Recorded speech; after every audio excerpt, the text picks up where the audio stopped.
Today's topic is Cartesian plane और 2D plane। इसी को कार्टेशियन प्लेन कहते हैं और इसी को 2D प्लेन भी कहते हैं। ये 2D प्लेन होता क्या है? तो आपको याद होगा, छोटी क्लासेस में आपने पढ़ा है नंबर लाइन। नंबर लाइन क्या करती है? नंबर लाइन पर एक ओरिजिन होता है, स्टार्टिंग पॉइंट। कोई भी जर्नी अगर आप करते हो तो आपको एक स्टार्टिंग पॉइंट चाहिए। जब तक स्टार्टिंग पॉइंट नहीं है तो एंडिंग पॉइंट कभी नहीं हो सकता। तो ये स्टार्टिंग पॉइंट है, इसको ओरिजिन कहते हैं। व्हाट वी से? ओरिजिन। राइट साइड में वैल्यू इंक्रीज होती है, चाहे आप कहीं से भी शुरू करें। 1, इस तरह 2, 3, 4, और इस तरफ होता है नेगेटिव -1, -2। जितना आप लेफ़्ट साइड जाएंगे तो वैल्यू डिक्रीज़ होगी, जितना भी जाएंगे। इसका मतलब -3 -2 से छोटा है।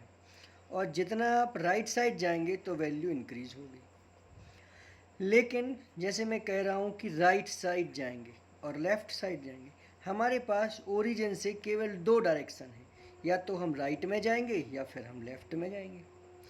मान लो कोई चाहता है कि हम अप डायरेक्शन में जाएं, तो जब हम अप साइड या ऊपर की तरफ जाने का सोचते हैं या नीचे की तरफ, तब हमें एक डायमेंशन की, एक नंबर लाइन की ज़रूरत और पड़ती है। और जहाँ पर हम अपनी डिस्टेंस मेज़र करेंगे, जब ये 2 हो गए तो इसको हमने कह दिया एक्स एक्सेस और इसको नाम दे दिया वाई एक्सेस।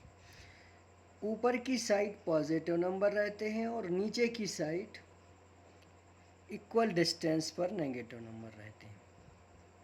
यहाँ भी वही सिचुएशन है कि जब आप ऊपर की तरफ जा रहे होगे तो वैल्यू बढ़ रही होगी, और जब नीचे की तरफ जा रहे होगे तो वैल्यू घट रही होगी। ठीक है, तब आप कहेंगे कि जैसे left to right, up to down जैसे जा सकते हैं, तो why we can not go inside और अप साइड। तो इसके लिए 3 डायमेंशन हो जाते हैं, और 3 डायमेंशन 11th क्लास में आप पढ़ेंगे। अभी हमें 9th मैथ्स में 9th तक 2D ही है। तो आप देख रहे हो कि ये क्रॉसिंग पॉइंट है, इंटरसेक्शन पॉइंट, इसको कहते हैं ओरिजिन। ठीक, और इसको कहते हैं एक्स एक्सेस, इसको कहते हैं वाई एक्सेस।